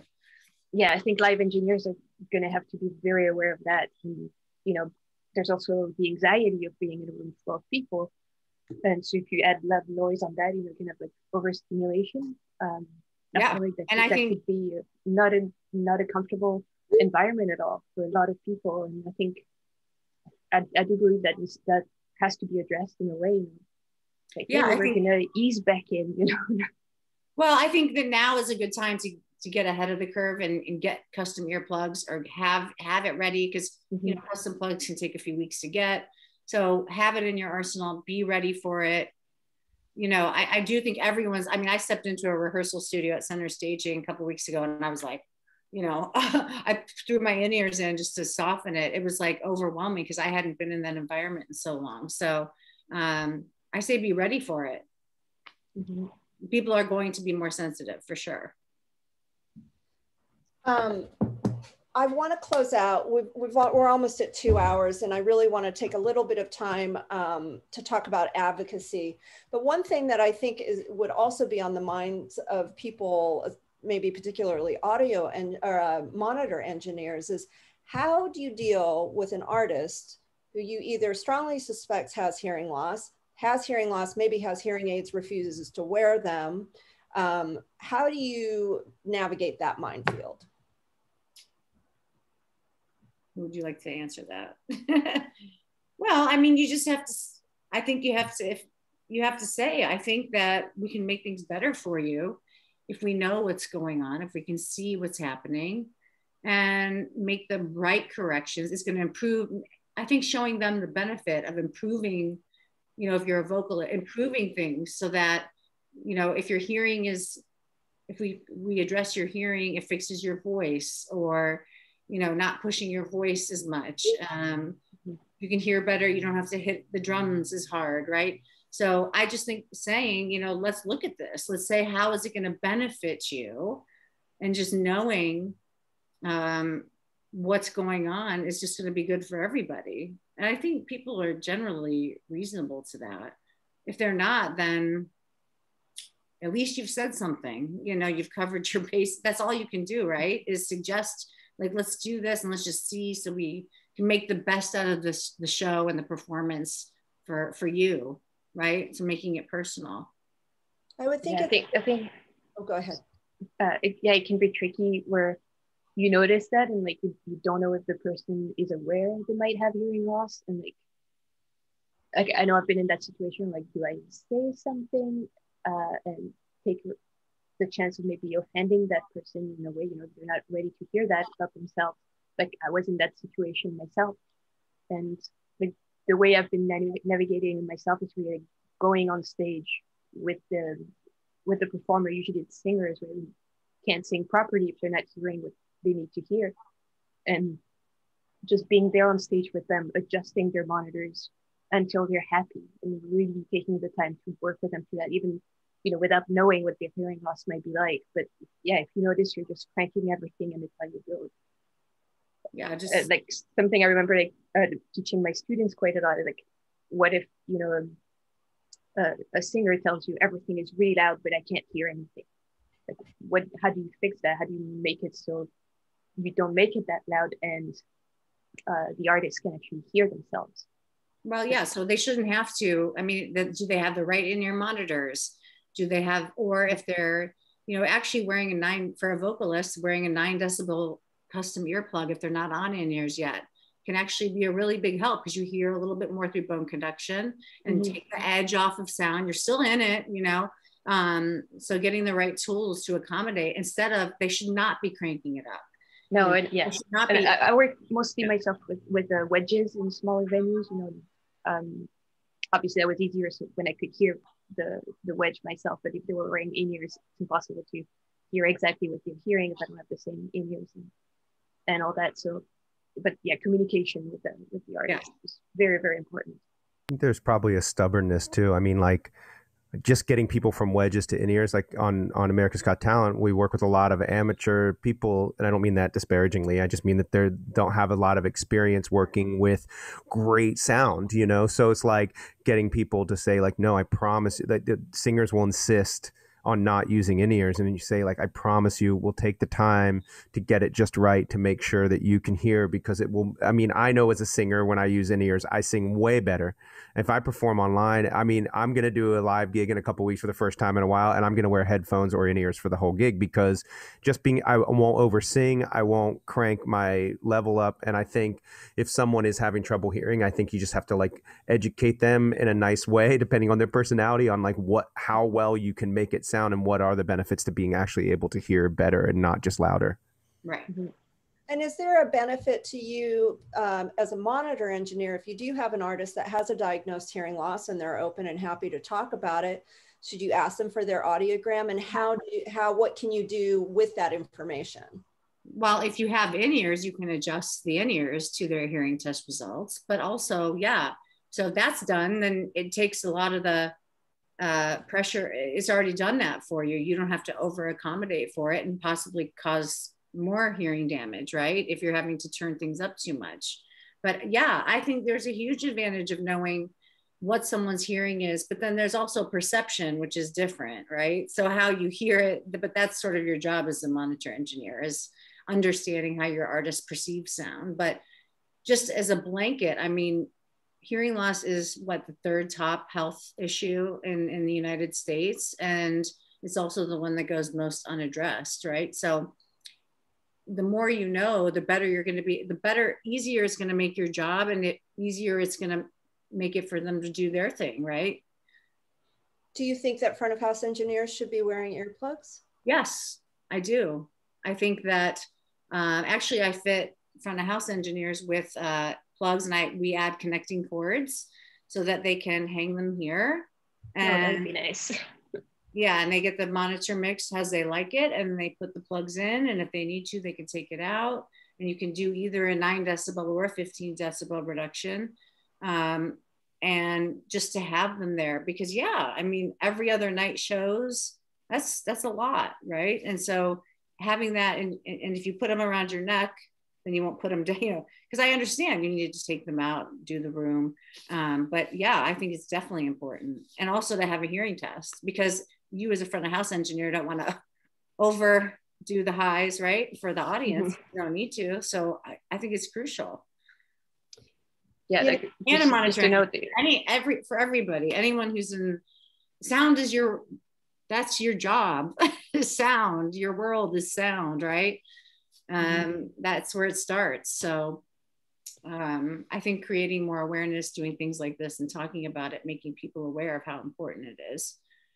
Just a perfect segue into how do we destigmatize this topic as an industry, not only for us as workers in a high-risk environment, but keeping our patrons safe. I think other countries are doing a slightly better job that have stricter health and safety standards. I really noticed it in the festival, the European festival scene in the last few years, either free earplugs being handed out or signs everywhere, and even video slides on the side screens saying, you know, earplugs available at these locations. And I think in the US, we haven't gotten close to that level of awareness. There are OSHA guidelines that you are supposed to follow as a front of house engineer. So at a greater, like, you know, responsibility level, like how, you know, it starts there. I mean, if you keep, is it the tour, is it all of us? Like, how do we get there? Yeah, I mean, it starts with the front of house engineer, because they're responsible for the sound level, right? And the managers and everyone else to understand that. I think too, like, right? It's a bit of a cultural thing. It's like, why is there this belief that, you know, I want to go to see a show and it has to be loud? Like, why? Because it releases endorphins. It releases happy hormones. Yeah. So how do we make people understand, you know, like, if they should have the choice of, okay, you can go damage your hearing and get your endorphins or not? Well, no, because there are laws that say that you as a front of house engineer are supposed to keep it within certain guidelines. That doesn't mean you're going to, but it starts there, and it starts with managers understanding that. And yeah, I mean, I guess free earplug, but see, the over-the-counter plugs don't sound good, so people generally reject them. So when you're at a show, you want to enjoy it. I guess if you're going often enough, you get custom. I have people getting them all the time, so I did. Now but more. Yeah, I do believe that it's a culture thing. Over-the-counter plugs don't sound good. No, they don't. Right, but so should, you know, should there be free earplugs at every concert, even if, you know, they don't sound good to you because you're used to high fidelity, but your average consumer, the question of protecting your hearing, is that something that should be made available, and whose responsibility is it? Maybe, I mean, I don't know, free is hard to do, right? Someone's got to make it. There's a price for everything, but having them available certainly would be a good thing. You know, if they include it in the ticket costs, you know, that to have that available, maybe that's something that could be an option. But again, what if you follow the OSHA guidelines as a front of house engineer and keep everyone in a safe place? I think it's tough. I think there's an expectation and a pressure that comes from a lot of places that it's not, you know, that's down to the individual. That's a lot of pressure to put on an individual as opposed to, you know, an organization, a governing body. Yeah, but it is ultimately their responsibility. So let's not make any mistake in that. It's their responsibility, and there have been, frankly, lawsuits over it. So, you know, it's really the front of house. It's part of their responsibility. Yeah, you know? I totally agree with that. Like in Canada, we do have, you know, like bylaws for different neighborhoods on what level you're supposed to be at maximum, but it's the back. Oh, sorry, I can't find my word. The pushback you get from performers, DJs, and even sometimes the managers are like, this needs to be louder so people, you know, drink more, whatever it is. It's like, well, ugh. I think you need to make, I know it's a tricky. Like when your boss is telling you to lose your job because but you also need to say, like, if it's unreasonable, you know what I mean? If it's an unreasonable request, it's still on you. At the end of the day, if there's a lawsuit, you're going to be the one in trouble. So I think it's, yeah, I mean, I think if you're a frequent concert goer, then you have to also take responsibility for yourself. Yeah. Right? So there's some feedback here. It is the artist's responsibility. The front of house engineer is usually mixing as to what they demand and or management. It is not one person's responsibility. And I tend to agree with that a little. I mean, yes, but who's controlling the knobs? I think we work with the artist, you know, we don't control the overall volume. Appear or get fired in some cases. So, well, I don't know. This is an easy question, but this is part of the process of having these talks, and also tying into how do we destigmatize this conversation and this subject, you know, professionally amongst us. How you know, and I think this is a first step to that, you know, and doing more of this and finding ways to create awareness, not only in terms of safety at the shows, but our own personal safety. Right, taking it upon yourself, right? Like what everything is, right?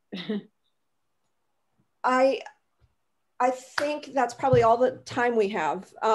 There's still so much more I feel like we could talk about, but do you guys have any closing remarks? I mean, as two people with hearing loss, speaking to potentially a lot of people that may not have hearing loss, like what can you tell people that might instill a greater sense of urgency to take care of what is one of our most valuable resources, which is hearing? Because once you lose it, in most cases, it's not coming back. Get your hearing tested. I think, yeah, as Judy said, you know, annually, I get my hearing tested twice a year because of my progressive hearing loss, so just to make sure I catch everything and get my hearing aids adjusted. But yeah, and take breaks from listening to loud music, you know. If you go back to seeing concerts soon, like give yourself enough breaks for your ears. But do something about it. Be responsible.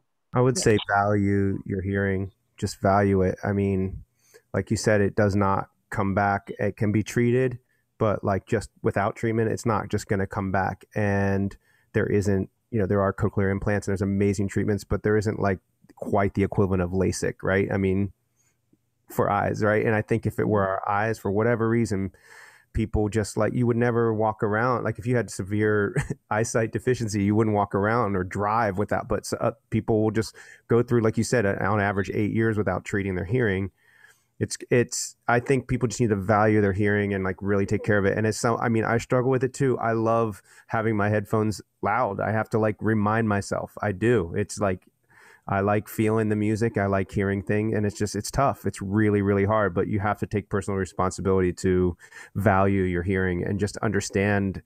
But then I would also say to people that if you do start to experience some kind of loss, it's not the end of the world. Don't melt down, don't freak out, and just understand how common it is and how treatable it is. And there are resources for help, and just, you know, really do your due diligence and attend Zoom talks like this.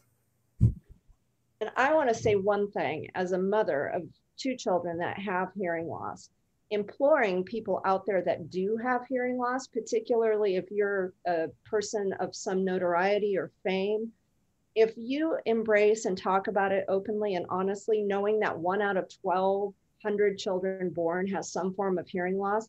What you can do by giving the gift as a role model to these kids, knowing that they can attain anything they want to in life and they're not going to be prevented from reaching their dreams, is a huge, huge service. So please, if you have artists you know that might be cagey about it, whatever you can do to get people out and loud and proud, you're doing a much bigger service far outside of just this business. Yeah, actually, I'm working on that with a hearing aid company I work with.